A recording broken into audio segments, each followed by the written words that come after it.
ಈಗ ಪ್ರಸ್ತುತಪಡಿಸ್ತಿದ್ದೇವೆ ಕಿರುನಾಟಕ ಮತ್ತೆ ಮಳೆಯಾಗಿದೆ. ನೆನ್ನೆನು ಬಂತು, ಇವತ್ತು ಬಂದಿದೆ.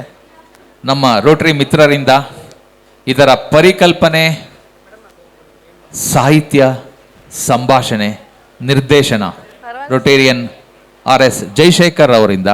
ದಯಮಾಡಿ ಜೈಶೇಖರ್ ಅವರು ಬರಬೇಕು. ಚಪ್ಪಾಳೆಯೊಂದಿಗೆ ಅವರನ್ನು ಸ್ವಾಗತಿಸೋಣ. ನನ್ನ ಎಲ್ಲ ಅಕ್ಕ ತಂಗಿಯರೇ, ರೋಟರಿ ಸನ್ಮಿತ್ರರೇ, ಆಗಮಿತ ಗಣ್ಯರೇ,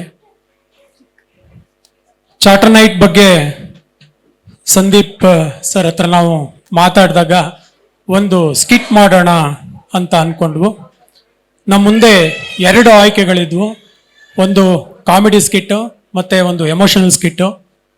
ನನ್ನ ಹತ್ರ ಇದ್ದ ಒಂದು ಕಾನ್ಸೆಪ್ಟನ್ನು ನಾನು ಅವ್ರಿಗೆ ಎಕ್ಸ್ಪ್ಲೇನ್ ಮಾಡಿದಾಗ, ಸರಿ ಈ ಕಾನ್ಸೆಪ್ಟ್ನಲ್ಲಿ ನಾವು ಮುಂದಕ್ಕೆ ಹೋಗೋಣ ಅಂತೇಳಿ ಹೇಳಿ ನಾವು ಎಮೋಷನಲ್ ಸ್ಕಿಟ್ಟನ್ನು ತಗೊಂಡ್ವು.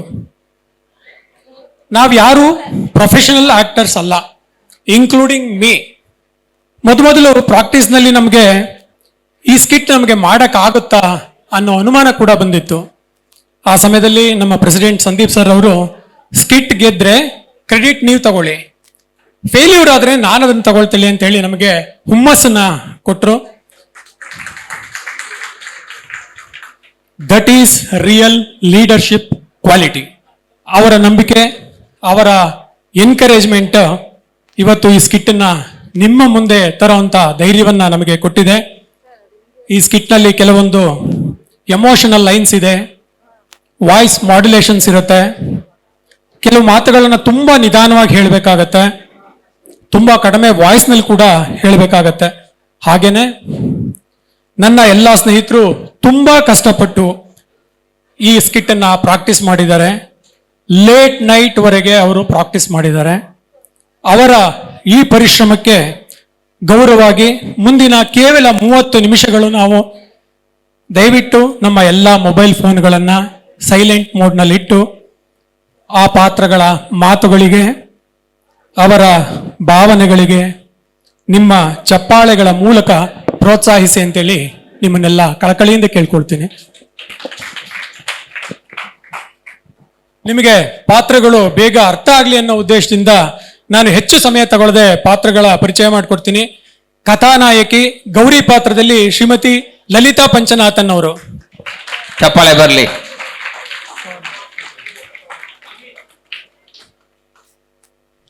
ಗೌರಿಯ ಪತಿ ಈಶಾ ಪಾತ್ರದಲ್ಲಿ ಶ್ರೀ ಪಂಚನಾಥನ್ ಅವರು.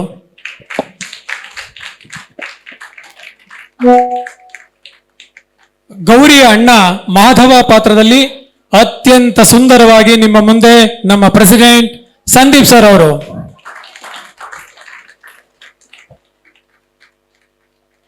ಗೌರಿಯ ಮಗಳು ಡಾಕ್ಟರ್ ಶ್ರೀದೇವಿ ಪಾತ್ರದಲ್ಲಿ ನಮ್ಮ Rotary president elect Anita Shekhar ಅವರು.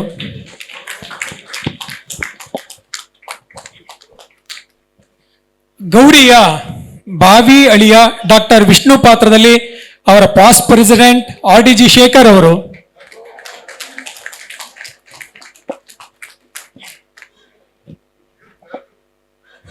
ಗೌರಿಯ ಮಗ ಶ್ರೀಹರಿ ಪಾತ್ರದಲ್ಲಿ ಶ್ರೀಧರ್ ಬಾಬುರವರು. ಗೌರಿಯ ಸೊಸೆ ರುಕ್ಮಿಣಿ ಪಾತ್ರದಲ್ಲಿ ಶ್ರೀಮತಿ ಲಕ್ಷ್ಮಿ ಶ್ರೀಧರ್ ಬಾಬುರವರು. ಮತ್ತು ಗೌರಿಯ ಮೊಮ್ಮಕ್ಕಳ ಪಾತ್ರದಲ್ಲಿ ಪುಟಾಣಿ ಶ್ರೀಹಿತ ಮತ್ತು ಪುಟಾಣಿ ಗೋಕುಲ್. ಹಿನ್ನೆಲೆ ಧ್ವನಿಯನ್ನು ನೀಡ್ತಾ ಇದ್ದಾರೆ ಜಗದೀಶ್ ಸರ್ ಅವರು. ನನಗೆ ಟೆಕ್ನಿಕಲ್ ಸಪೋರ್ಟ್ ಅನ್ನು ಕೊಡ್ತಾ ಇದ್ದಾರೆ ಮಹೇಶ್ ಅವರು.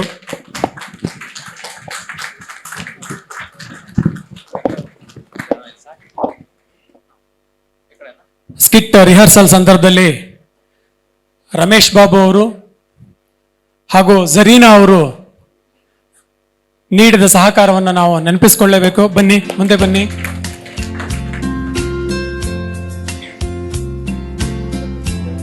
ರಾತ್ರಿ 9-10 ಗಂಟೆ ತನಕ ನಮ್ಮ ಜೊತೆ ಇದ್ದು ನಮಗೆ ಸಹಕಾರ ಕೊಟ್ಟಿದ್ದಾರೆ. ಬನ್ನಿ ಮೇಡಮ್.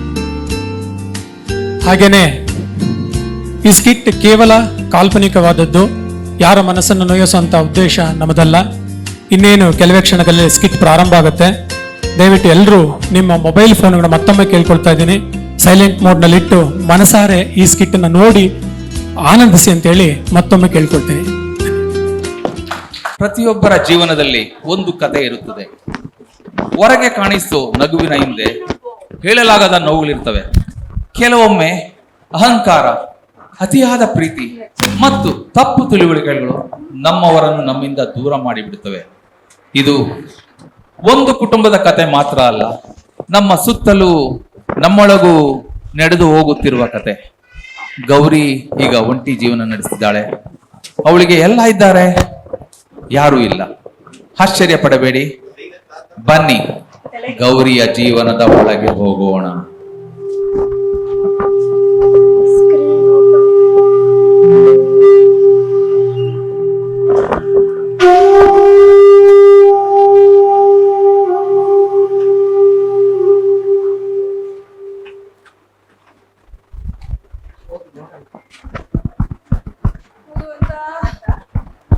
ಈ ತಲೆನೋವು ಕಡಿಮೆ ಆಗ್ತಾನೇ ಇಲ್ಲ, ಜೊತೆಗೆ ಮಂಡಿ ನೋವು ಬೇರೆ. ಕೂರಕ್ಕಾಗಲ್ಲ, ಮಲಗಕ್ಕಾಗಲ್ಲ. ಈ ಜೀವನ ಸಾಕಾಗೋಗಿದೆ. Okay okay.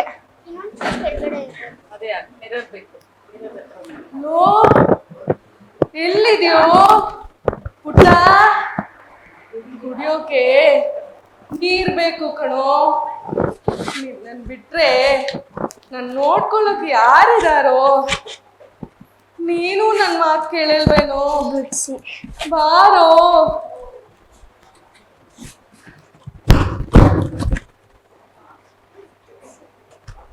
ಡಿಕ್ಸಿ ಅದು ಬಿಡ್ಸಿಲ್ಲ ಯಾವುದು.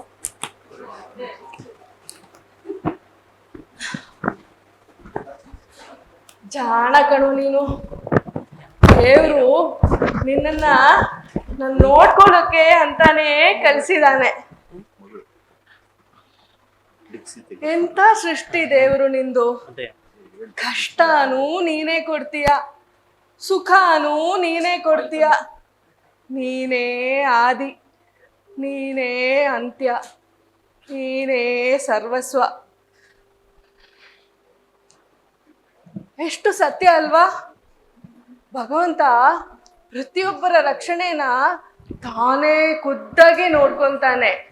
ಅವನಿಗೆ ಒಳ್ಳೆಯವರು ಕೆಟ್ಟವರು, ಚಿಕ್ಕವರು ದೊಡ್ಡವರು, ಬಡವರು ಶ್ರೀಮಂತರು ಅನ್ನೋ ಭೇದ ಭಾವನೇ ಇಲ್ಲ.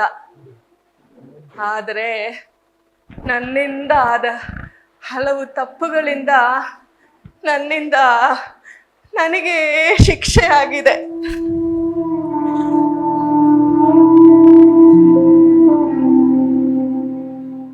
ಹೌದಾ? ನಾನ್ ತಪ್ಪು ಮಾಡಿದೀನ? ಮಕ್ಕಳನ್ನು ಸ್ಟ್ರಿಕ್ಟ್ ಆಗಿ ಬೆಳೆಸೋದು ತಪ್ಪ?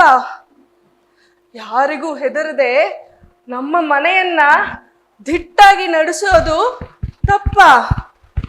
ನನ್ನ ಮಗಳು ಒಳ್ಳೆಯ ಜೀವನ ನಡೆಸಲಿ ಅಂತ ಬಯಸಿದ್ದು ತಪ್ಪ? ನನ್ನ ಮೊಮ್ಮಕ್ಕಳು ನನ್ನ ಸ್ಟೇಟಸ್ಗೆ ಸರಿಯಾಗಿ ಬೆಳೆಯಲಿ ಅಂತ ಅನ್ಕೊಂಡಿದ್ದು ತಪ್ಪ? ನಾನೇನ್ ತಪ್ಪು ಮಾಡಿದ್ದೀನಿ?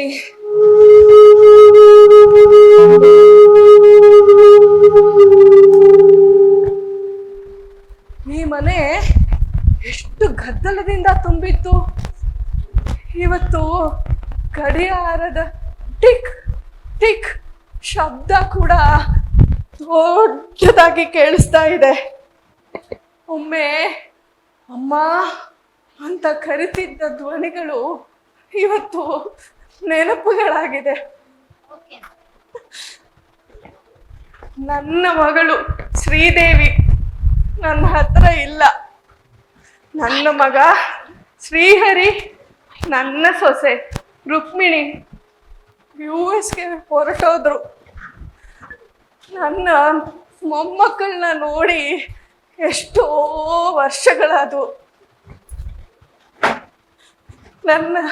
ನನ್ನ ಯಜಮಾನ್ರು ಈಶಾ ಅವರು ಈಗ ಬರ್ತೀನಿ ಅಂತ ಹೊರಗೆ ಹೋದರು, ಮತ್ತೆ ಬರಲೇ ಇಲ್ಲ. ನಾನು ಒಬ್ಬಂಟಿಯಾದೆ.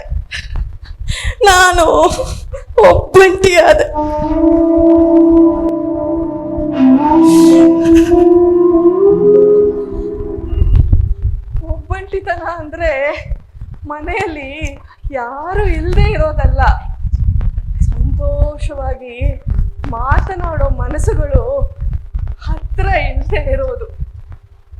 ನನಗೆ ಯಾಕೆ ಈ ಶಿಕ್ಷೆ? ನನಗೆ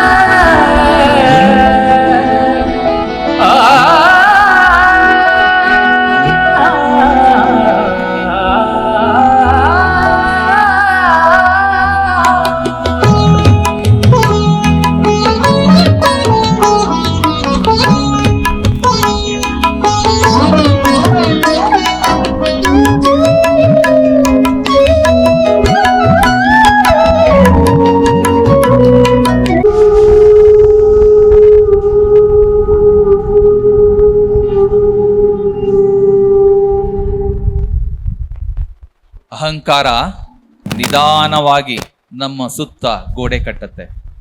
ಮೊದಲು ನೆರೆಹೊರೆಯವರು ದೂರವಾಗುತ್ತಾರೆ, ನಂತರ ಸಂಬಂಧಿಗಳು, ಆಮೇಲೆ ತನ್ನ ಮಕ್ಕಳು, ಕೊನೆಗೆ ಕಣ್ಣೀರು ಮಾತ್ರ ಜೊತೆಗಿರುತ್ತೆ.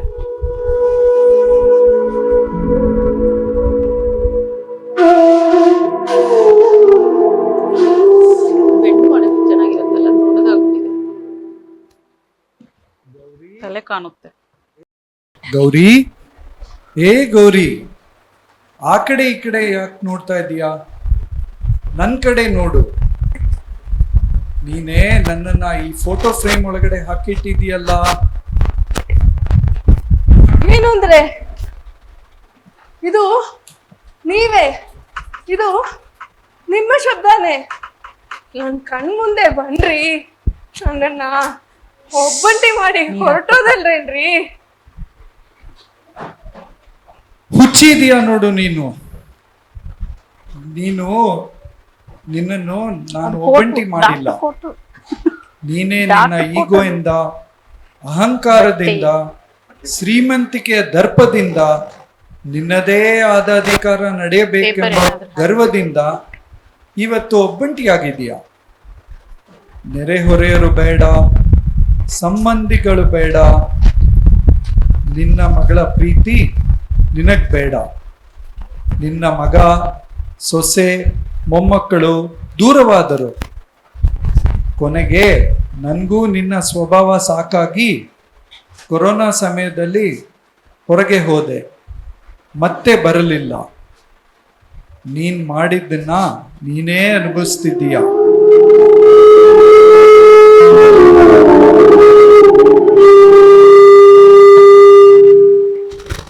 ಸಾಕು ಸಾಕು ಸಾಕು, ನಿಲ್ಲಿಸಿ. ನಾನು ಏನೇ ಮಾಡಿದ್ರು ನನ್ನ ಮನೆ, ನನ್ನ ಮಕ್ಕಳು, ನನ್ನ ಸಂಸಾರದ ಒಳ್ಳೇದಕ್ಕೆ ಮಾಡಿದ್ದೀನಿ. ಮಕ್ಕಳು ತಪ್ಪು ದಾರಿಯಲ್ಲಿ ಹೋಗಬಾರದು, ಕುಟುಂಬ ಗೌರವ ಕಡಿಮೆ ಆಗಬಾರದು, ಅದಕ್ಕೆ ನಾನು ಕಠಿಣವಾಗಿದ್ದೆ. ನನಗೆ ಪ್ರೀತಿ ಇರ್ಲಿಲ್ಲ ಅಂತ ಅಲ್ಲ, ಪ್ರೀತಿ ನಿಮಗೆ ಅರ್ಥ ಆಗಿಲ್ಲ ಅಷ್ಟೇ. ನೆಕ್ಸ್ಟ್ ಅನ್ನ. ಪ್ರೀತಿ ಇತ್ತು, ಆದ್ರೆ ನನ್ನ ಮಾತುಗಳಲ್ಲಿ ಅನ್ನ ಈ ಕಡೆಯಿಂದ ಸೌಮ್ಯತೆ ಅನ್ನ ಕಡಿಮೆ ಆಗಿತ್ತು ಕಾಣುತ್ತೆ. ಸ್ಕ್ರೀನ್ ನಾನು ಏನೇ ಮಾಡಿದ್ರು ನನ್ನ ಕುಟುಂಬದ ಒಳ್ಳೆಯದಕ್ಕೆ ಮಾಡಿದ್ದೀನಿ. ನನ್ನ ಲೀಡರ್ಶಿಪ್ ಕ್ವಾಲಿಟೀಸ್, ನನ್ನ ಲೈಫ್ ಡಿಸಿಪ್ಲಿನ್ಸ್ ನಿಮಗೆ ಅರ್ಥ ಆಗಿಲ್ಲ ಅಷ್ಟೇ. ಹೌದು, ನಿನ್ನ ಪ್ರೀತಿ ತಪ್ಪಾಗಿರಲಿಲ್ಲ ಗೌರಿ, ಆದ್ರೆ ಪ್ರೀತಿಯ ಜೊತೆ ಸೌಮ್ಯತೆ ಇರಬೇಕು. ಮರ ತುಂಬಾ ಗಟ್ಟಿಯಾಗಿದ್ರೆ ಗಾಳಿಗೆ ಮುರಿದೋಗುತ್ತೆ, ಸ್ವಲ್ಪ ಭಾಗಗುಣ ಇದ್ರೆ ಉಳಿಯತ್ತೆ. ನೀನು ಎಲ್ಲರನ್ನೂ ಪ್ರೀತಿಸಿದೆ, ಆದ್ರೆ ಅದನ್ನು ಅನುಭವಿಸುವ ಅವಕಾಶ ಕೊಡ್ಲಿಲ್ಲ. ಒಳ್ಳೇದನ್ನ ಫೋರ್ಸ್ ಮಾಡಕ್ಕಾಗಲ್ಲ ಗೌರಿ. ನಿನಗೆ ನೆನಪಿದ್ಯಾ, ನೀನು ಆಗ್ಲೂ ಹಠ ಮಾಡ್ತಿದ್ದೆ, ಈಗ್ಲೂ ಹಠ ಮಾಡ್ತಿದ್ಯಾ? ನೀನು ದೊಡ್ಡ ಶ್ರೀಮಂತರ ಮನೆ ಹುಡುಗಿ, ನನ್ನನ್ನೇ ಮದುವೆ ಆಗ್ಬೇಕು ಅಂತ ಹಠ ಮಾಡ್ತಿದ್ದೆ. ಆ ನಿನ್ನ ಬೋಲ್ಡ್ ಪರ್ಸನಾಲಿಟಿ ಇಷ್ಟಪಟ್ಟು ನಿನ್ನನ್ನೇ ಮದುವೆ ಆದೆ. ಆ ದಿನಗಳ ನಿನ್ನ ಪ್ರೀತಿ, ನಮ್ಮ ಒಡನಾಟ ಹೇಗಿತ್ತು? ಈಗ ನೆನಪಿಸ್ಕೊಂಡ್ರು ಮನಸ್ಸು ತುಂಬಿ ಬರುತ್ತೆ. ಆ ದಿನಗಳಲ್ಲಿ ನಿನ್ನ ಒಂದು ನಗು ಸಾಕಾಗಿತ್ತು ಗೌರಿ, ನನ್ನ ಎಲ್ಲಾ ನೋವು ಮರ್ಸೋಕೆ.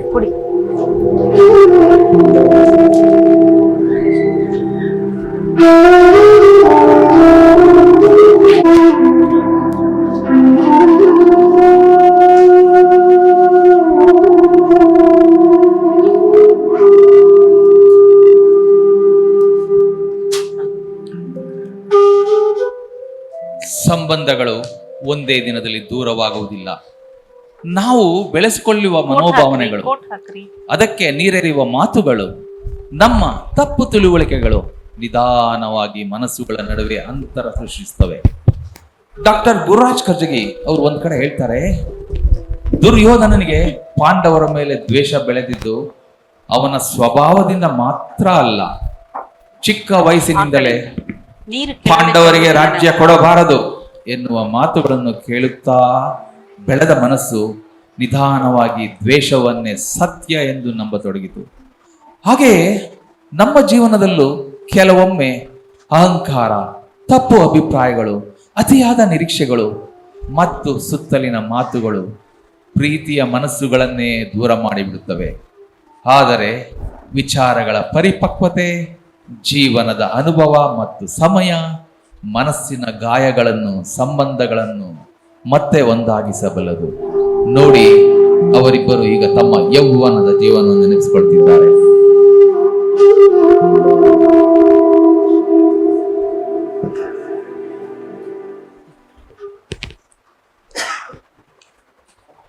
ತಂಗಿ ಗೌರಿ, ಹೇಗಿದ್ದೀಯಮ್ಮ?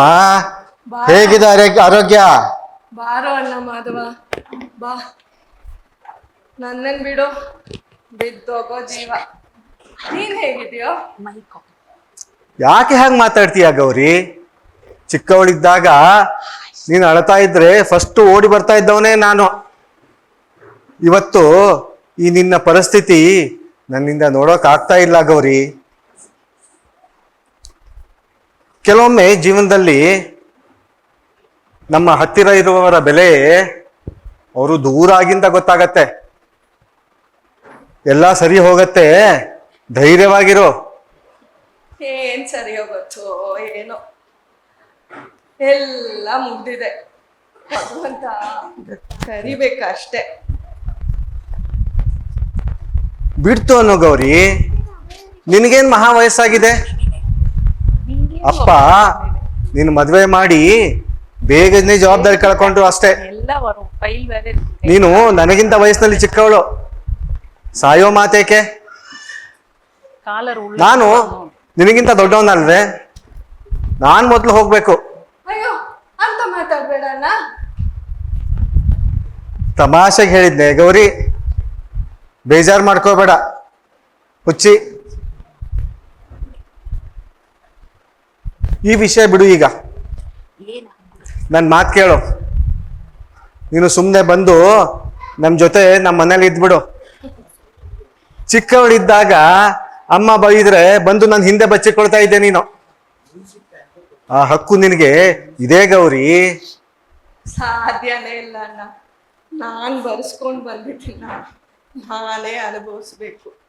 ನಿಮ್ಗೆ ಯಾಕೆ ತೊಂದರೆ? ನೀನು ನಮ್ಮ ಮನೆಗೆ ಬಂದಿದ್ರೆ ಏನೇ ತೊಂದ್ರೆನೆ ಗೌರಿ? ಹೀಗೆ ಏನೇನೋ ಒಂದು ಹೇಳಿ ನನ್ನ ಬಾಯಿ ಮುಚ್ಚಿಸ್ತೀಯ. ಆದ್ರೆ ಈಗ ನಾವೊಂದು ವಿಷಯ ಹೇಳ್ತೀನಿ, ಧೈರ್ಯ ಮಾಡ್ಕೋ. ಧೈರ್ಯ ಮಾಡ್ಕೊಳ್ಳೋಕೆ ಏನಿದೆ? ನಾನಿರೋದೇ ಕಹಿ ಸುದ್ದಿ ಕೇಳೋಕೆ, ನೋವು ಸಂಕಟ ಪಡೋಕೆ. ಹೇಳು.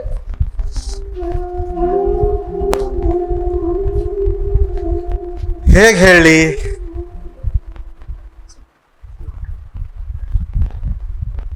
ಶ್ರೀಗೆ ಆಕ್ಸಿಡೆಂಟ್ ಆಗಿದೆ. ಅಯ್ಯೋ, ಏನ್ ಹೇಳ್ತಾ ಇದೆಯಣ್ಣ? ಏನು ಏನಾಯ್ತು? ಹೇಗಿದ್ದಾಳೆ ಇವಾಗ? ಗಾಬರಿ ಆಗ್ಬೇಡ ಗೌರಿ. ಶ್ರೀ ಈಗ ಹುಷಾರಾಗ್ತಾ ಇದ್ದಾಳೆ. ವಿಷ್ಣುನೇ ಅವಳಿಗೆ ಟ್ರೀಟ್ ಮಾಡ್ತಾ ಇದ್ದಾನೆ.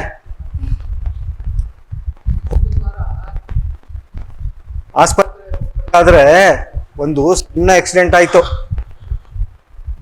ವಿಷ್ಣುನೇ ಇಮಿಡಿಯೇಟ್ ಆಗಿ ಅಡ್ಮಿಟ್ ಮಾಡಿ ಪರ್ಸನಲ್ ಆಗಿ ಟ್ರೀಟ್ ಮಾಡ್ತಾ ಇದ್ದಾನೆ. ಯಾಕೋ ಅಣ್ಣ ಹೀಗೆಲ್ಲ ಆಗ್ತಿದೆ? ಶ್ರೀನಾ ನಾನ್ ನೋಡ್ಬೇಕು ಕಣೋ. ಹೆದರ್ಬೇಡ, ಧೈರ್ಯವಾಗಿರೋ. ವಿಷ್ಣುನೇ ಒಂದ್ ಸ್ವಲ್ಪ ದಿವಸದಲ್ಲಿ ಡಿಸ್ಚಾರ್ಜ್ ಮಾಡಿ ಕರ್ಕೊಂಡು ಬರ್ತಾನೆ. ವಿಷ್ಣು ನಮ್ಮ ಸ್ಟೇಟಸ್ಗೆ ಸರಿ ಹೊಂದೋಲ್ಲ ಅಂತ ನಾನೇ ಶ್ರೀನ ವಿಷ್ಣುಗೆ ಕೊಡ್ಲಿಲ್ಲ. ಆದ್ರೆ ಆ ಮಗು ಯಾವುದನ್ನು ತಲೆಗೆ ಹಾಕೊಳ್ದೆ ಶ್ರೀನ ಬದುಕಿಸಿದ್ದಾನೆ. ಅನ್ಯತಾ ವಿಷ್ಣು ಮನಸ್ಸನ್ನ ನಾನು ನೋಯಿಸ್ಬಿಟ್ಟೆ. ನಾನು ಪಾಪಿ.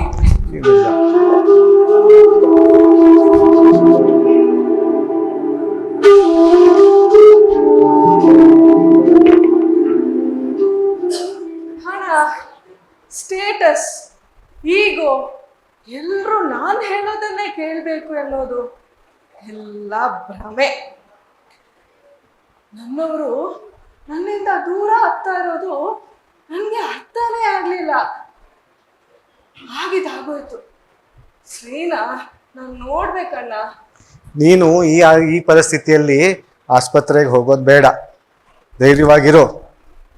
ವಿಷ್ಣುನೇ ಶ್ರೀನ ಡಿಸ್ಚಾರ್ಜ್ ಮಾಡಿ ಕರ್ಕೊಂಡು ಬರ್ತಾನೆ. ಆಗ್ಲೇ ಆಗ್ಲಿ ಅಣ್ಣ.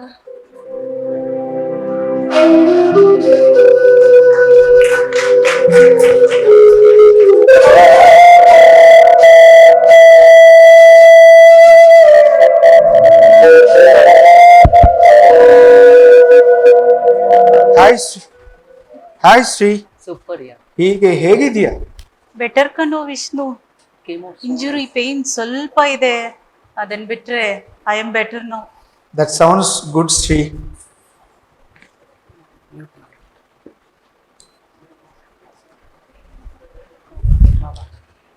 ಪಲ್ಸ್ ನಾರ್ಮಲ್ ಇದೆ, ಬಿ ಪಿ ಕೂಡ ನಾರ್ಮಲ್ ಇದೆ. ಈ ಲ್ಯಾಬ್ ರಿಪೋರ್ಟ್ ಪರ್ಫೆಕ್ಟ್ ಇದೆ. ನೀನೀಗ ರಿಕವರ್ ಆಗ್ತಾ ಇದೆಯಾ Shri? Honestly this is really a very good sign. ನಿನಗೆ ಬೇಗನೆ ಡಿಸ್ಚಾರ್ಜ್ ಮಾಡ್ಬೋದು. ಐ ನೋ ಯಾರ್, I am also a doctor. ಆದರೆ ಈ ಡಾಕ್ಟ್ರು ಪೇಷಂಟ್ ಆಗಿ ಬೆಡ್ ಮೇಲೆ ಮಲಗಿರೋದು ಮಾತ್ರ ಸ್ವಲ್ಪ ಸ್ಟ್ರೇಂಜ್ ಆಗಿದೆ. ಏನಾಗಿ ಗುರಾಯಿಸ್ತಾ ಇದೆಯಾ ಶ್ರೀ? ಇನ್ನೂ 2 ಇಂಜೆಕ್ಷನ್ ಬೇಕಾ ಅಥವಾ ಇನ್ನೂ ಒಂದು ವಾರ ಇಲ್ಲೇ ಬಿಡ್ಲಾ? ಮಾತು ಮರ್ಸ್ಬೇಡ ವಿಷ್ಣು. ಡೇ ಅಂಡ್ ನೈಟ್ ನನ್ನ ಕೇರ್ ಮಾಡಿದ್ಯಲ್ಲೋ, ಯಾಕೋ ನನ್ನನ್ನು ಬದುಕಿಸ್ದೆ? ಕೇಳು Shri, I did my duty as a doctor. I did not save you just because you are my friend. ನಿನಗೆ ಆ ದೇವರ ಆಶೀರ್ವಾದ ಇತ್ತು, ನೀನು ಬದುಕಿದೆ. ತುಂಬ ಮುಖ್ಯವಾಗಿ you are not only my friend but also a very good doctor. ಈ ಸಮಾಜಕ್ಕೆ ನಿನ್ನ ಸೇವೆ ಬೇಕಿತ್ತು. As a doctor and Rotary Club president I have to save you. That was my responsibility. ಅದು ಬಿಡು, ನಾಳೆನೇ ನಿನಗೆ ಡಿಸ್ಚಾರ್ಜ್ ಮಾಡಿ ಆಂಟಿ ಹತ್ರ ಕರ್ಕೊಂಡು ಹೋಗ್ತೀನಿ. ನಿಮ್ಮಮ್ಮ ನಿನಗಾಗಿ ಕಾಯ್ತಾ ಇರ್ತಾರೆ. ನನ್ನಮ್ಮ ನನ್ನ ನಿನ್ಗೆ ಮದ್ವೆ ಮಾಡಿ ಕೊಡ್ಲಿಲ್ಲ, ನಿನ್ನನ್ನು ರಿಜೆಕ್ಟ್ ಮಾಡಿದ್ರು. ಆ ಬೇಸರವೇ ಇಲ್ವಲ್ಲೋ ನಿನ್ಗೆ?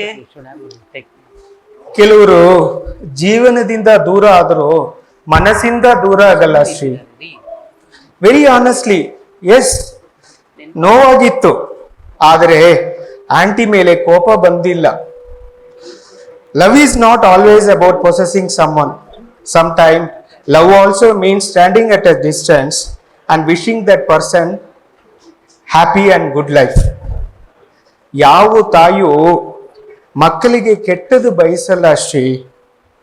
ನಾನು ನಿಮ್ಮ ಸ್ಟೇಟಸ್ಗೆ ಸರಿ ಹೋಗಲ್ಲ ಅಂತ ಅನ್ಸಿರ್ಬೋದು, ಆದರೆ ಯಾವ ತಾಯಿಯು ತಪ್ಪು ಯೋಚಿಸೋದಿಲ್ಲ, ತಪ್ಪು ಮಾಡೋದಿಲ್ಲ.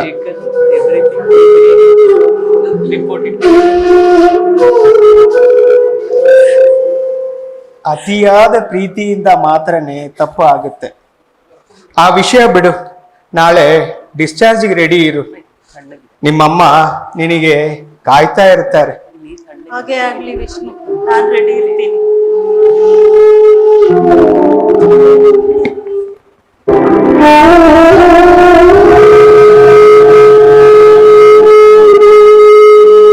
ಜೀವನದ ಕೊನೆಯ ಕ್ಷಣದಲ್ಲಿ ಯಾರು ತಮ್ಮ ಬ್ಯಾಂಕ್ ಬ್ಯಾಲೆನ್ಸ್ ನೆನೆಸ್ಕೊಳ್ಳೋದಿಲ್ಲ.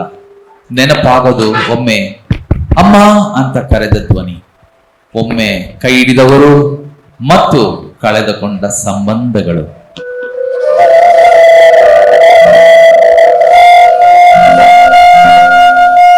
ಎಲ್ಲ ಸರಿ ಹೋಗುತ್ತೆ, ಧೈರ್ಯವಾಗಿ ಇರು. ಅಮ್ಮ, ಶ್ರೀದೇವಿ ಬಂದೆ ಕಂದ.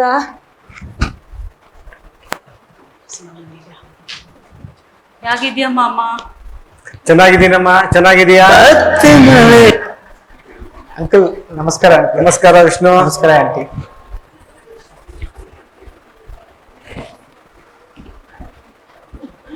ಹೇಗಿದ್ಯಾ ಮಗಳೇ? ಅದೊಂದು ಸಣ್ಣ ಆಕ್ಸಿಡೆಂಟ್ ಅಮ್ಮ, ಗಾಬರಿ ಆಗ್ಬೇಡ, ಈಗ ಹುಷಾರಾಗಿದ್ದೀನಿ. ಈ ನಿನ್ನ ಅಮ್ಮನ್ನ ಕ್ಷಮಿಸ್ಬಿಡು ಮಗಳೇ. ನನ್ನ ಅಹಂಕಾರನೇ ನಿನ್ನ ಈ ಸ್ಥಿತಿಗೆ ಕಾರಣ. ನಾನು ನಿನ್ನನ್ನು ಕ್ಷಮಿಸೋದ? ಅಂತ ತಪ್ಪು ನೀನೇನಮ್ಮ ಮಾಡಿದ್ಯಾ? ಪ್ರತಿಯೊಂದು ತಾಯಿಗೂ ತನ್ನ ಮಕ್ಕಳ ಮೇಲೆ ಜವಾಬ್ದಾರಿ ಇದ್ದೇ ಇರುತ್ತೆ. ಅದರಲ್ಲೂ ಹೆಣ್ಣು ಮಕ್ಕಳಂದ್ರೆ ನೀವು ಜಾಸ್ತಿ ಕೇರ್ ತಗೊಳ್ತೀರ, ಅದು ತಪ್ಪಲ್ಲಮ್ಮ. ಈ ವಿಷ್ಣು ಹೇಳ್ತಾನೆ ಅದು ಪೊಸೆಸಿವ್ನೆಸ್ ಅಂತ. ಅಮ್ಮ, ನಾನು ನಿನ್ನಿಂದ ದೂರ ಇದ್ರು ನೀನು ಒಬ್ಬಂಟಿ ಆಗಿದೆಯಾ ಅನ್ನೋ ನೋವು ನನಗೂ ಇತ್ತು. ನಾನಿವತ್ತು ಜೀವಂತವಾಗಿದ್ದೀನಿ ಅಂದರೆ ನಿನ್ನನ್ನು ನೋಡ್ಕೊಳ್ಳೋದಕ್ಕೆ ಅಮ್ಮ. ನಾನು ನಿನ್ನನ್ನು ನೋಡ್ಕೊಳ್ತೀನಮ್ಮ. ನೀನೇನೇ ಹೇಳಿದ್ರು ನಿನ್ನ ಈ ಸ್ಥಿತಿಗೆ ನಾನೇ ಕಾರಣ ಮಗಳೇ. ಹಾಗೇನಿಲ್ಲಮ್ಮ, ಮತ್ತೆ ಮತ್ತೆ ಅದನ್ನೇ ಯೋಚಿಸ್ಬೇಡಮ್ಮ. ಅಮ್ಮ, ನಾನು ಕಣ್ಬಿಡೋವರೆಗೂ ನಂಗೆ ನಂಬಿಕೆನೇ ಇರಲಿಲ್ಲ.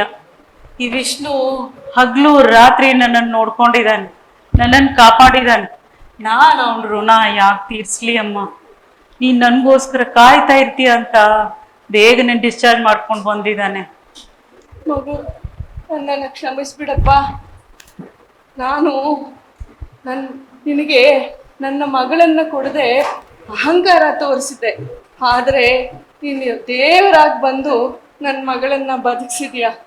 ನಿನಗೆ ಇಷ್ಟು ದೊಡ್ಡ ಮನಸ್ಸಿದೆ ಅಂತ ನನಗೆ ಅರ್ಥ ಆಗಿಲ್ಲ ವಿಷ್ಣು. ನಾನು ಸ್ಟೇಟಸ್ ನೋಡಿದೆ, ಆದರೆ ನನ್ನ ಮಗಳಿಗೆ ಬೇಕಾಗಿರೋ ಒಳ್ಳೆ ಮನಸ್ಸನ್ನ ನೋಡಿಲ್ಲ. ನನ್ನನ್ನು ಕ್ಷಮಿಸ್ಬಿಡು, ಕ್ಷಮಿಸ್ಬಿಡು. Auntie, my role in this was very small. I only did my duty. She survived because of God's grace. ನೀವು ಅಳಬಾರ್ದು ಆಂಟಿ, ಇನ್ನು ಮುಂದೆ ನಗ್ನಗ್ತಾ ಇರಿ ಆಂಟಿ. ವಿದ್ಯಾ ದದಾತಿ ವಿನಯಂ. ವಿದ್ಯೆಯೇ ಈ ರೀತಿಯ ವಿನಯವನ್ನು ಕೊಡುತ್ತದೆ.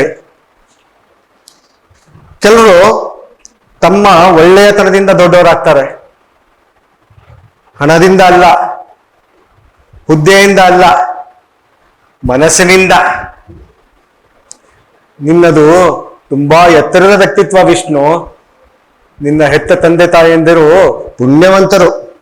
Big words uncle. It's all my parents blessing uncle. ಅಮ್ಮ, ಈ ವಿಷ್ಣುಗೂ ನಿನ್ನಷ್ಟೇ ದೊಡ್ಡ ವ್ಯಕ್ತಿತ್ವ ಅಮ್ಮ.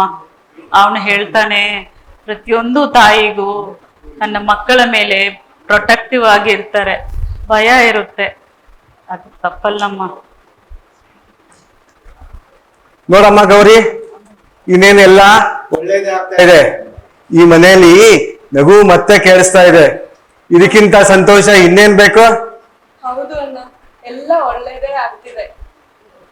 ಆಗಿದೆ ಮತ್ತೆ ಮಳೆಯಾಗಿದೆ ಮತ್ತೆ ಮಳೆಯಾಗಿದೆ ಮತ್ತೆ ಮಳೆಯಾಗಿದೆ.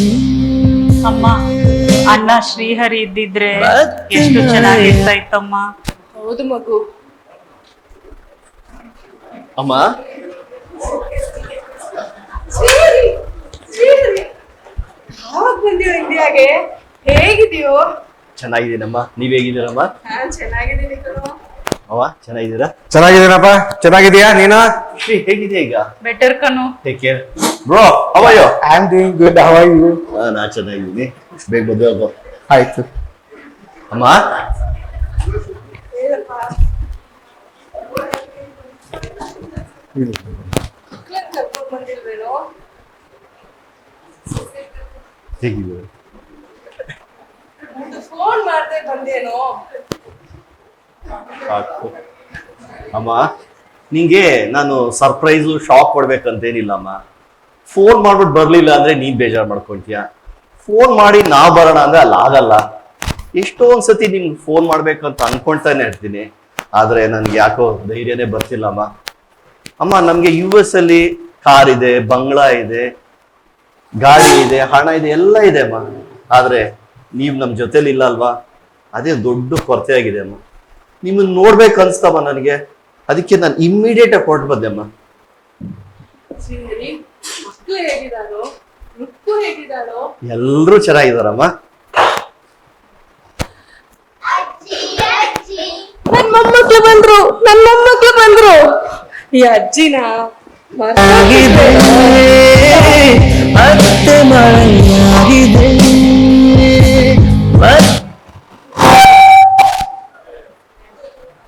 ಈ ಅಜ್ಜಿನ ಮರ್ತೋಗ್ಬಿಟ್ರೇನೋ? ಸಾರಿ ಅಜ್ಜಿ, ನಿಮ್ ಬಗ್ಗೆ ಯಾವಾಗ್ಲೂ ಮಾತಾಡ್ತೀವಿ.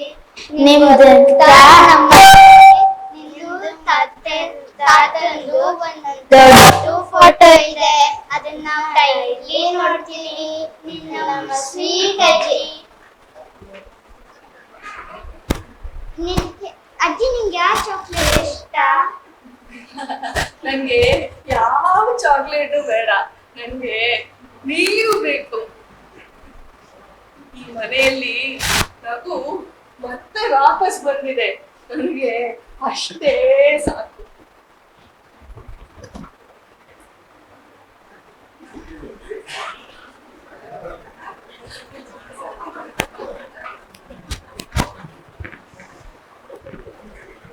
ಬಂದ್ಯಾ ಮಗಳೇ? ಅತ್ತೆ ಹೇಗಿದ್ದೀರಾ ಅತ್ತೆ? ಚೆನ್ನಾಗಿದ್ದೀನಮ್ಮ. ಅತ್ತೆ ಅಲ್ಲ, ಅಮ್ಮ.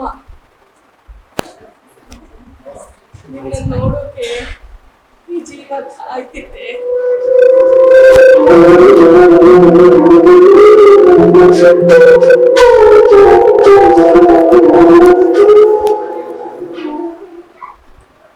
ಅಮ್ಮ, ಮದುವೆ ಆದಮೇಲೆ ಇನ್ನೊಂದಮ್ಮ ಸಿಗೋದು ದೊಡ್ಡ ಭಾಗ್ಯ.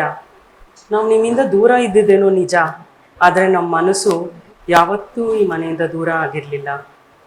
ಪ್ರತಿಯೊಂದು ಹಬ್ಬದಿಂದಲಿ, ಪ್ರತಿಯೊಂದು ಫ್ಯಾಮಿಲಿ ಮೂಮೆಂಟ್ನಲ್ಲಿ ನಿಮ್ಮ ಖಾಲಿತನ ತುಂಬ ಕಾಡ್ತಾ ಇತ್ತಮ್ಮ. ಮಳೆಯಾಗಿದೆ ಮತ್ತೆ ಮಳೆಯಾಗಿದೆ ಮತ್ತೆ ಮಳೆಯಾಗಿದೆ. ಅಷ್ಟು ದಿನ ನಿಮ್ಮ ಮನೆ ದೊಡ್ಡದಾಗಿ ಕಾಣಿಸ್ತಾ ಇತ್ತು, ಇವತ್ತು ನೀವೆಲ್ಲ ಬಂದಿದ್ದೀರಾ. ಮನೆ ವಾಪಸ್ ಮನೆ ಆಗಿದೆ. ಮತ್ತೆ ಮಳೆಯಾಗಿದೆ ಮತ್ತೆ ಮಳೆಯಾಗಿದೆ.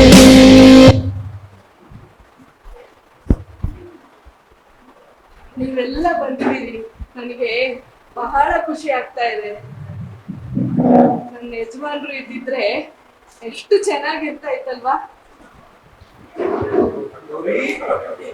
ಗೌರಿ, ಏನು ಮಕ್ಳು ಮೊಮ್ಮಕ್ಳೆಲ್ಲ ಬಂದ್ ಖುಷಿಯಲ್ಲಿ ನನ್ನನ್ನೇ ಮರ್ತ್ಬಿಟ್ಯಾ? ನೀನು ಅಂದ್ರೆ ಇಲ್ಲಿ ಏನ್ ನಡೀತಾ ಇದೆ? ಕೊರೋನಾ, ನೀವು ಕೊರೋನಾ ಇಲ್ಲ, ಎಂತದ್ದು ಇಲ್ಲ. ನಾವೆಲ್ಲ ಸೇರ್ಕೊಂಡು ನಿನ್ಗೊಂದು ಸಣ್ಣ ನೋವು ಕೊಟ್ವು. ನಾನು ಯಾವಾಗ್ಲೂ ನಿನ್ನ ಹತ್ರವೇ ಇದ್ದೆ ಗೌರಿ. ನೀನು ಅಳೋದನ್ನು ನೋಡ್ದೆ, ನೀನು ಒಂಟಿಯಾಗಿ ಊಟ ಮಾಡೋದನ್ನು ನೋಡ್ದೆ, ರಾತ್ರಿ ಮಲಗದೆ ಕಣ್ಣೀರ್ ಹಾಕೋದನ್ನು ನೋಡ್ದೆ. ಯಾವಾಗ್ಲೂ ನಿನ್ ರಕ್ಷಣೆಗೆ ನಿನ್ನ ಹತ್ರವೇ ಇದ್ದೆ ಗೌರಿ. ಕ್ಷಮಿಸ್ತೀನಿ. ಆಗಿದೆ ಮತ್ತೆ ಮಳೆಯಾಗಿದೆ, ಮತ್ತೆ ಮಳೆಯಾಗಿದೆ.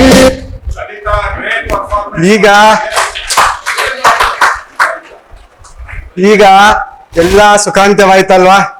ನನ್ನ ಮನಸ್ಸಿಗೆ ಹಗುರ ಆಯ್ತು. ಈಗ ವಿಷ್ಣು ಶ್ರೀದೇವಿನ ಮದುವೆ ಆಗ್ಲಿ. ಗೌರಿ, ನಿನಗೆ ಒಪ್ಪಿಗೆ ಇದೆ ತಾನೇ? ನಿಮ್ಗೆ ಒಪ್ಪಿಗೆ ಅಣ್ಣ. ವಿಷ್ಣು ಶ್ರೀದೇವಿ, ನಿಮ್ಗೆ ಒಪ್ಪಿಗೆ ಇದೆನಾ? ನಾವಿಷ್ಟೆಲ್ಲ ನಾಟಕ ಮಾಡಿದ್ವಿ ನಿಮ್ಗೋಸ್ಕರ, ನೀವೇ ಇಲ್ಲ ಅಂತ ಇದ್ದೀರಲ್ಲ ಅಮ್ಮ. ಈಗ ಹೋಗ್ಲಿ ಮಾಮ, ನಿಂಗೋಸ್ಕರ ಒಪ್ಕೊಳ್ತೇನೆ. ಒಳ್ಳೆ ಕಥೆ ಆಯ್ತು ನಿಮ್ದು. ಭಾವ, ವಿಷ್ಣುನೇ ನನ್ನ ಅಳಿಯ ಅಂತ ನೀನು ಯಾವಾಗ್ಲೂ ಒಪ್ಕೊಂಡ್ಬಿಟ್ಟಿದ್ದೆ.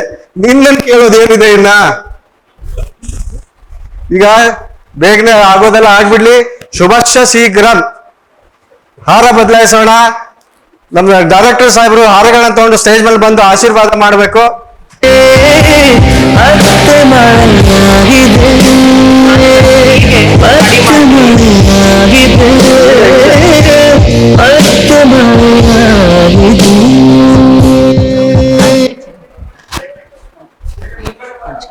ಹಾ,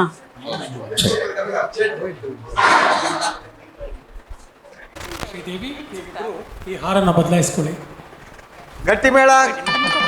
ಮತ್ತೆ ಮದುವೆಯಾಗಿದೆ.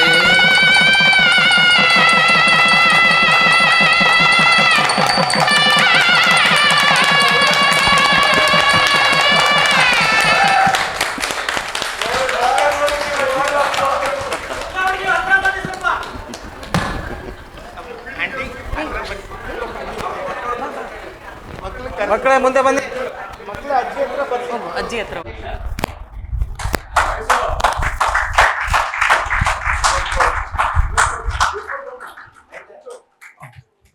ಸ್ನೇಹಿತರೆ, ತಾವೆಲ್ಲ ಶಾಂತವಾಗಿ ಕುಳಿತು ಈ ಸ್ಕಿಟ್ಟನ್ನು ನೋಡಿದ್ದೀರಿ. ನಿಮ್ಮ ಪ್ರೋತ್ಸಾಹಕ್ಕೆ ಅನಂತ ಧನ್ಯವಾದಗಳು. ಈ ಸ್ಕಿಟ್ನ ಪರಿಕಲ್ಪನೆಗೆ ಕಾರಣವಾದ 3 ಅಂಶಗಳನ್ನು ನಿಮಗೆ ಹೇಳಲೇಬೇಕು. ಈಗಾಗಲೇ ಸಮಯ ಆಗಿದೆ. ನನಗೆ ಒಂದು 2-3 ನಿಮಿಷ ಕೊಡಿ. ಒಂದು, ಸಂಬಂಧಗಳು. 2ನೇದು ಕಮ್ಯುನಿಕೇಷನ್, ಸಂವಹನ. 3ನೇದು ಸಂಭಾಷಣೆಯ ಅರ್ಥ, ಅದನ್ನು ಅರ್ಥೈಕೆ ಮಾಡ್ಕೊಳ್ಳೋದು. ನಾವು ಹೇಗೆ ಅರ್ಥ ಮಾಡ್ಕೊಳ್ತೀವಿ ಅನ್ನೋದು. ಈ ಅರ್ಥ ಮಾಡ್ಕೊಳ್ಳೋದು ತುಂಬ ಇಂಪಾರ್ಟೆಂಟ್. ಶ್ರೀ ರಾಮಾಯಣದ ಪ್ರವಚನದ ಒಂದು ಚಿಕ್ಕ ಪ್ರಸಂಗವನ್ನು 2 ನಿಮಿಷಗಳಲ್ಲಿ ಹೇಳ್ತೀನಿ. ಪ್ರವಚನಕಾರರು ಒಂದು ಊರಲ್ಲಿ ಶ್ರೀ ರಾಮಾಯಣದ ಪ್ರವಚನ ಮಾಡ್ತಾ ಇರ್ತಾರೆ. ಆ ದಿನದ ಕಥಾಭಾಗದಲ್ಲಿ ಶ್ರೀರಾಮಚಂದ್ರರು ಸೀತಾದೇವಿ ಹಾಗೂ ಲಕ್ಷ್ಮಣರೊಂದಿಗೆ ದಂಡಕಾರಣ್ಯದಲ್ಲಿ ಪಂಚವಟಿ ಅನ್ನೋ ಪ್ರದೇಶದಲ್ಲಿ ಒಂದು ಪರ್ಣಶಾಲೆಯನ್ನು ನಿರ್ಮಿಸಿ ಕಾಲ ಕಳೀತಾ ಇರ್ತಾರೆ. ವಿಧಿ ತನಗೇನು ಬೇಕೋ ಅದನ್ನು ಮಾಡಿಯೇ ಮಾಡುತ್ತೆ. ರಾವಣನ ಸೋದರ ಮಾವ ಮರೀಚ ಅನ್ನೋ ರಾಕ್ಷಸ ಮಾಯಾ ಜಿಂಕೆಯಾಗಿ ಸೀತಾದೇವಿಯರ ಎದುರಿಗೆ ಕಾಣಿಸ್ಕೊಳ್ತಾನೆ. ನಿಮಗೆ ರಾಮಾಯಣದ ಕತೆ ಗೊತ್ತೇ ಇದೆ. ಸೀತಾದೇವಿಯವರಿಗೆ ಆ ಜಿಂಕೆ ಇಷ್ಟ ಆಗತ್ತೆ. ನಮ್ಮ ಕುಟೀರದಲ್ಲಿ ಈ ಬಂಗಾರದ ಜಿಂಕೆನೂ ಇರಲಿ, ಅದು ನಮ್ಮ ಬಳಿ ಇರಲಿ, ಅದನ್ನ ಹಿಡಿದು ಕೊಡಿ ಅಂತ ಹೇಳಿ ಕೇಳ್ತಾರೆ. ಆಗ ಶ್ರೀರಾಮರು, ಇದು ಸಾಮಾನ್ಯವಾದ ಜಿಂಕೆ ತರ ಕಾಣಿಸ್ತಾ ಇಲ್ಲ, ಇಲ್ಲೇನೋ ಬೇರೆನೇ ನಡೀತಾ ಇದೆ, ನಮಗೆ ಅದರ ಸಹವಾಸ ಬೇಡ, ದಯವಿಟ್ಟು ಅರ್ಥ ಮಾಡ್ಕೋ ಅಂತ ಶ್ರೀರಾಮರು ಸೀತಾದೇವಿ ಹೇಳ್ತಾರೆ. ಆದರೆ ಸೀತಾದೇವಿಯವರು ಬೇಕೇ ಬೇಕು ಅಂತೇಳಿ ಹಠ ಮಾಡ್ತಾರೆ. ಆಗ ಶ್ರೀರಾಮರು ಸೀತಾದೇವಿಯರ ಕಾವಲಿಗೆ ಲಕ್ಷ್ಮಣರನ್ನ ಬಿಟ್ಟು ಜಿಂಕೆ ಹಿಂದೆ ಹೋಗ್ತಾರೆ. ಆ ಜಿಂಕೆ ಸಿಗೋದೇ ಇಲ್ಲ. ಅದರ ಹಿಂದೆ 100 ಗಾವದ ದೂರ ಬೆನ್ನಟ್ಟಿ ಹೋಗ್ತಾರೆ. ಕೊನೆಗೆ ಬೇಸತ್ತು ಅದರ ಮೇಲೆ ಬಾಣ ಬಿಡ್ತಾರೆ. ಆ ಮಾಯಾ ಜಿಂಕೆ ರಾಕ್ಷಸನ ರೂಪ ತಾಳಿ ಆ ಮಾರೀಚ ರಾಕ್ಷಸ ಪ್ರಾಣ ಬಿಡುವಾಗ, ಹಾ ಸೀತಾ, ಹಾ ಲಕ್ಷ್ಮಣ ಅಂತ ಶ್ರೀರಾಮರ ಧ್ವನಿಯಲ್ಲಿ ಜೋರಾಗಿ ಹೇಳಿ ಪ್ರಾಣ ಬಿಡ್ತಾನೆ. ಇಲ್ಲಿಗೆ ಆ ದಿನದ ಪ್ರವಚನ ಮುಗಿಯುತ್ತೆ. ಈ ಪ್ರವಚನ ಕೇಳೋದಕ್ಕೆ ಒಂದೇ ಕುಟುಂಬದಿಂದ 3 ಬಂದಿರ್ತಾರೆ, ಅಪ್ಪ, ಅಮ್ಮ ಹಾಗೆ ಮಗ. ಪ್ರವಚನ ಮುಗಿದ ಮೇಲೆ ಅಪ್ಪ ಹೇಳ್ತಾನೆ, ಆ ಕಾಲದಿಂದಲೂ ಹೆಂಗಸರದು ಇದೇ ಗೋಳು, ಅದು ಬೇಕು ಇದು ಬೇಕು.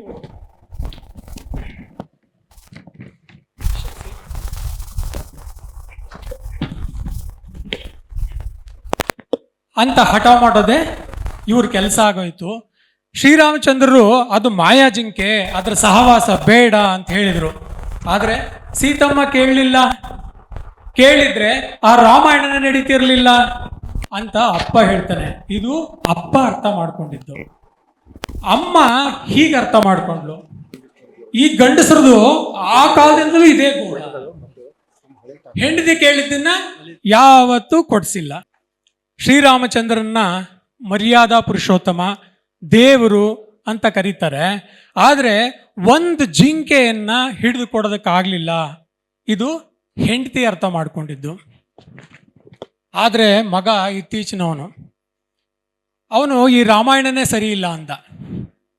ಯಾಕೆಂದ್ರೆ ಪ್ರವಚನಕಾರರು ಹೇಳ್ತಾರೆ, ಶ್ರೀರಾಮಚಂದ್ರರು ಜಿಂಕೆಯನ್ನು ಅಟ್ಟಿಸ್ಕೊಂಡು 100 ಗಾವದ ದೂರ ಹೋದ್ರು. 100 ಗಾವದ ಅಂದ್ರೆ 100 ಮೈಲಿ, 1 ಕಿಲೋಮೀಟರ್ ದೂರದಿಂದನೇ ಕೇಳಿಸಲ್ಲ. ಇನ್ನು 100 ಕಿಲೋಮೀಟರ್ ದೂರದಿಂದ ಕೂಗಿದ್ರೆ ಕೇಳಿಸುತ್ತಾ? ಅದು ಕೇಳಿಸಿರಕ್ಕೆ ಸಾಧ್ಯನೇ ಇಲ್ಲ. ಹಾಗಾಗಿ ಅವರು ಬರ್ದಿರೋದೇ ಸರಿ ಇಲ್ಲ, ರಾಮಾಯಣ ಬರ್ದಿರೋದೇ ಸರಿ ಇಲ್ಲ. ಅಥವಾ ಅವ್ರು ಹಾಗೇನಾದರೂ ಮಾರೀಚನ್ ಧ್ವನಿ ಅವ್ರಿಗೆ ಕೇಳಿಸಿದ್ರೆ ಶ್ರೀರಾಮ ಕೂಡ ಹಾ ಲಕ್ಷ್ಮಣ, ಹಾ Sita, I am safe, you don't worry ಅಂತ ಕೂಗ್ಬೋದಾಗಿತ್ತಲ್ಲ ಅಂತ ಮಗ ತಿಳ್ಕೊಂಡ. ಶ್ರೀರಾಮರು ಕೂಗಿದ್ರು ಕೂಡ 100 ಗಾವದಿಂದ ಎಲ್ಲರಿಗೂ ಕೇಳ್ಬಹುದಾಗಿತ್ತಲ್ಲ. ಮಾರೀಚ ಕೂಗ್ದಾಗ ಕೇಳಿದಾಗೆ ಶ್ರೀರಾಮರು ಕೂಗ್ದಾಗ್ಲೂ ಕೂಡ ಅದು ಕೇಳಬಹುದಾಗಿತ್ತಲ್ವಾ. ಹಾಗಾಗಿ ಈ ರಾಮಾಯಣನೇ ಸರಿ ಇಲ್ಲ, ಅವ್ರು ಬರ್ದಿರೋದೇ ಸರಿ ಇಲ್ಲ ಅಂತ ಮಗ ಅರ್ಥ ಮಾಡ್ಕೊಂಡ. ಹೀಗೆ ಪ್ರವಚನಕಾರರು ಒಂದೇ ಪ್ರವಚನ ಮಾಡಿದ್ರು ಕೂಡ ಅಪ್ಪ, ಅಮ್ಮ, ಮಗ ಒಂದೇ ಮನೆಯ ಮೂರು ರೀತಿ ಅರ್ಥ ಮಾಡ್ಕೊಂಡ್ರು. ವಾಲ್ಮೀಕಿ ಮಹರ್ಷಿಗಳು ಶ್ರೀರಾಮನ ಆದರ್ಶವನ್ನ ಈ ಜಗತ್ತಿಗೆ ತಿಳಿಸೋದಕ್ಕಾಗಿ ಶ್ರೀರಾಮಾಯಣವನ್ನು ರಚಿಸಿದರು. ನಾವು ಕೂಡ ಶ್ರೀರಾಮಾಯಣ ಮಹಾಕಾವ್ಯವನ್ನ ವಾಲ್ಮೀಕಿ ಮಹರ್ಷಿಗಳ ಮೂಲ ಉದ್ದೇಶದಂತೆ ನಾವು ಅರ್ಥ ಮಾಡ್ಕೋಬೇಕು. ಆದರೆ ಆ ದಂಪತಿಗಳು ಮತ್ತು ಮಗ ಇದರ ಅರ್ಥವನ್ನ ಬೇರೆ ರೀತಿಯಲ್ಲಿ ಅರ್ಥ ಮಾಡಿಕೊಂಡ್ರು. ಈ ಕಥಾ ಪ್ರಸಂಗವನ್ನ ಈಗ ನಿಲ್ಲಿಸೋಣ. ಗೌರಿಯ ಕುಟುಂಬ ಮತ್ತೆ ಒಂದಾಗಿದೆ. ಗೌರಿಯ ಮಗಳ ಮದುವೆ ಕೂಡ ನಿಮ್ಮೆಲ್ಲರ ಸಮ್ಮುಖದಲ್ಲಿ ಈಗ ಆಗಿದೆ. ನಿಮ್ಮೆಲ್ಲರ ಆಶೀರ್ವಾದ ಈ ಕುಟುಂಬಕ್ಕೂ, ಈ ಪಾತ್ರಗಳನ್ನು ನಿರ್ವಹಿಸಿದ ನನ್ನ ಎಲ್ಲ ಸ್ನೇಹಿತರಿಗೂ ನಿಮ್ಮ ಆಶೀರ್ವಾದ ಸಿಗಲಿ. ಈ ಸ್ಕಿಟ್ಟು ಇಷ್ಟೊಂದು ಸುಂದರವಾಗಿ ಬರೋದಕ್ಕೆ, ನಿಮ್ಮ ಮುಂದೆ ತರೋದಕ್ಕೆ ಸಹಕರಿಸಿದ ನಾನೆಲ್ಲರಿಗೂ ನಾನು ಧನ್ಯವಾದಗಳನ್ನು ತಿಳಿಸ್ತೀನಿ. ಹರಿ ಸರ್ವೋತ್ತಮ, ವಾಯು ಜೀವೋತ್ತಮ, ಹರಿ ಓಂ. ಧನ್ಯವಾದಗಳು.